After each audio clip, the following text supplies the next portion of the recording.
अजित पवारांनी जेव्हा देशमुख कुटुंबियांचं सांत्वन केलं तेव्हा त्यांच्या पाठीमागे जो व्यक्ती उभा होता त्याच व्यक्तीच्या गाडीनं वाल्मी कराड सरेंडर झाला। विशेष म्हणजे याच गाडीतून कराड फरार झाल्याचा दावा एसआयटीनं केलाय। तरी देखील फक्त गाडी जप्त करून गाडी मालकाला सोडून देण्यात आलंय। पाहूया हा रिपोर्ट।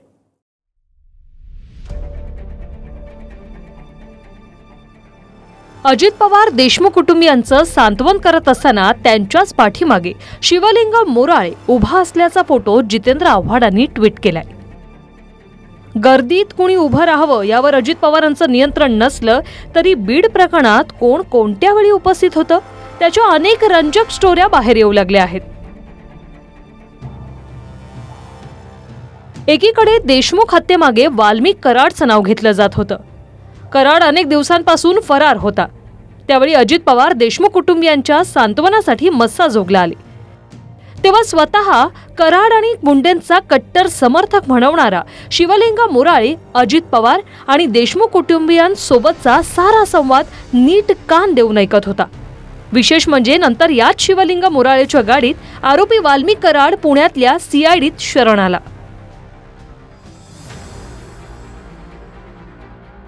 बावीस दिवस फरार राहिल्यानंतर ज्या गाडीतून कराड शरण येतो त्या गाडीसह शिवलिंग मोराळेची कोणतीही विचारपूस न होता सोडून दिलं जातं।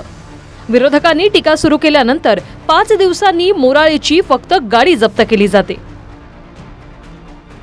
त्यात मोराळे सांगतो की आपण कराड सरेंडर होण्याच्या टीव्हीवरच्या बातम्या पाहून पुण्याच्या सीआयडी कार्यालय भागात पोहोचलो। तितक्यात एक गाडीवरून जाणाऱ्या कराडनं आपल्याला हात दिला। कराड ज्या गाडीनं आला ती गाडी छोटी असल्यामुळे कराडांना त्रास होत होता, म्हणून वाल्मी कराडांनी माझ्या स्कॉर्पिओ गाडीत लिफ्ट मागितली। त्यानंतर आपण सीआयडी कार्यालयापर्यंत कराडला सोडायला गेलो, असं इंटरेस्टिंग उत्तर मोराळेनं दिलंय। तुमच्या गाडीतून बसून ते पुण्याच्या सीआयडी कार्यालयामध्ये गेलेले होते, ती गाडी त्यांच्याकडे कशी आली आणि त्यावेळी तुम्ही कुठे होतात? मी त्यावेळेस मला माध्यमातून कळालं की अण्णा सरेंडर होणार आहे, टीव्ही तुमच्याच माध्यमातून मला कळालं। मी एका चौकामध्ये थांबलो होतो, सीआयडी ऑफिसच्या जवळच जाऊन थांबलेलो होतो। तिथं मला अचानक दिसल्याच्या नंतर मग मी गाडी उभी केली। गाडी उभी केल्याच्या नंतर त्यांनी मला सांगितलं मला ह्या ऑफिसला नेऊन सोडावं लागते। तर मला काय अडचण नाही, मी त्यांचा कार्यकर्ताच आहे। गेले 20 वर्ष झालं मी आदरणीय धनंजय मुंडे साहेबांचं, आदरणीय अजितदादा पवारांचं काम करतो। त्याच्यामुळे मी माझ्या गाडीत बसविलं, मी स्वतः गाडी चालवाय होतो। त्यांना ती ज्या गाडीतून आली होती ती गाडी सोडून गेली, त्यातून 2 जण उतरले, माझ्या गाडीत बसले। मी तिथून त्यांना ते सीआयडी ऑफिसला नेऊन सोडलं आणि मी माझा बाहेर निघून आलो। मोराळेनं 14 डिसेंबरला बीडमध्ये फरार झालेल्या कराड समर्थनात मोर्चा काढला। सेवेचा वारकरी वाल्मिक अण्णा म्हणून पोस्टर झळकवले। नंतर हाच मोराळे ज्याची हत्या झाली त्या देशमुख कुटुंबियांच्या सांत्वनपर भेटीवेळी अजित पवारांच्या पाठीमागे उभा होता। बजरंग सोनावणेंच्या आरोपांनुसार त्याच दिवशी त्याची स्कॉर्पिओ गाडी मस्साजोगला अजित पवारांच्या ताफ्यातही होती। हत्येमागे ज्याचं नाव घेतलं जातंय त्या फरार आरोपी वाल्मी कराडला याच मोराळेनं आपल्या गाडीत लिफ्ट देत सीआयडी कार्यालयापर्यंत नेलं। सुरुवातीला आपल्या गाडीतून कोणीच आलं नाही, आपला काहीही संबंध नाही अशी विधानं मोराळेनं केली। नंतर 4 दिवसांनी कराड यांनी लिफ्ट मागितली, मीच त्यांना माझ्या गाडीत सोडल्याचं मोराळेनं सांगितलं। आरोपांनुसार सरेंडर नंतर मोराळेचीच गाडी केज पोलीस ठाण्याच्या परिसरातही होती। यावरून आव्हाडांनी ट्विट करत म्हटलंय की या साऱ्या फोटोंवरून एक कडी जोडत जा। मोराळेनं जेव्हा गाडी घेतली तेव्हा त्याची पूजा धनंजय मुंडेंच्या हस्ते झाली। नंतर हाच मोराळे आपल्या गाडीसह मस्साजोगच्या अजित पवारांच्या ताफ्यात जातो। नंतर तोच व्यक्ती त्याच गाडीतून वाल्मिक कराडला लिफ्ट देतो। वाल्मिकने हात दाखवला म्हणून लिफ्ट दिली म्हणतो।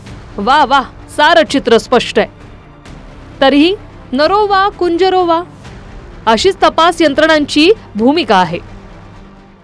सबसे हंसने वाली बात यह है कि कल शायद उसकी मुलाकात आई कि पत्रकारों ने उसको पूछा तो बोले मेरे को वाल्मीकि अन्ना रास्ते में दिख गए। मैंने उनसे पूछा वाल्मीकि अन्ना छोटी गाड़ी में जा रहे हैं आप, उतरो उतरो, मेरी गाड़ी में आई है।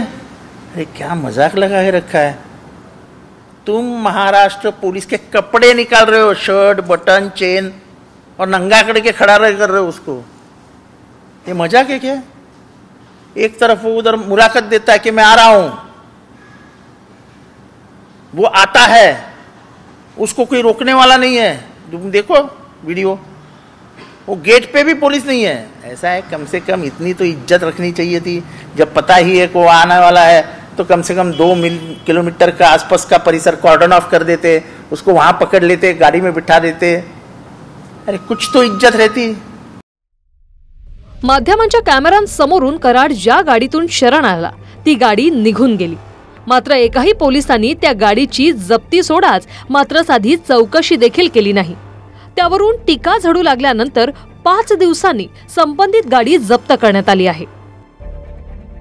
त्यांनी जे आहे एक स्कॉर्पिओ गाडी वापरली होती, ती गाडी जी आहे आता पोलिसांनी जप्त केली आणि ही गाडी जप्त करून केज पोलीस ठाण्याच्या आवारात लावण्यात आली आहे। शिवलिंग मोराळे यांच्या मालकीची ती गाडी आहे, त्यांच्या पत्नीच्या नावावर या गाडीची नोंद करण्यात आली आहे।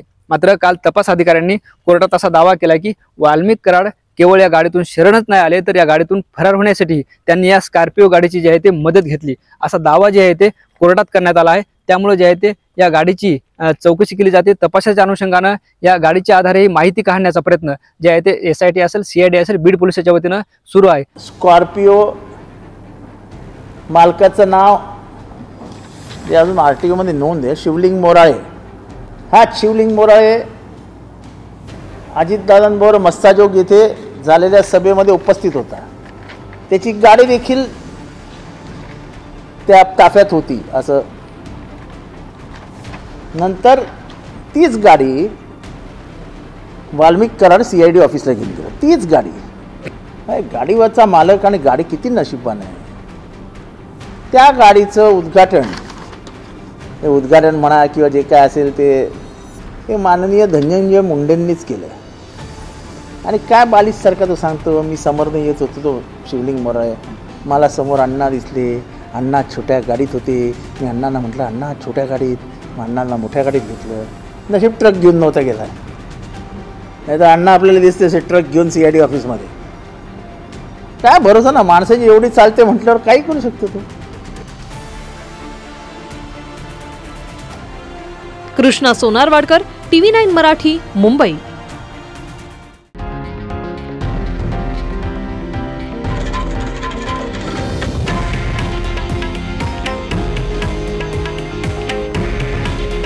हे आहे देशातील नंबर 1 न्यूज नेटवर्क आणि आपण पाहत आहात TV9 मराठी। काळजी तुमची, हित महाराष्ट्राचं।